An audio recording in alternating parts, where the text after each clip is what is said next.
नशा, पहला खुमार। 90s का दौर अपने शानदार म्यूजिक के लिए आज भी याद किया जाता है। नया प्यार है, नया इंतजार। और उस दौर में जो म्यूजिक डायरेक्टर सबसे ज्यादा छाए हुए थे, उनमें सबसे पहला नाम नदीम श्रवण की जोड़ी का आता है।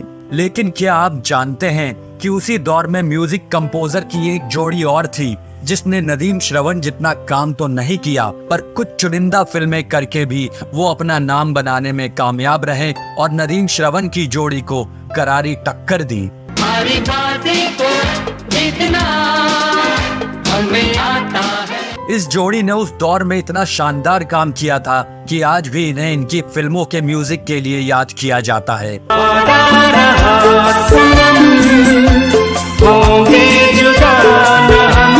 खुद को क्या समझती है इतना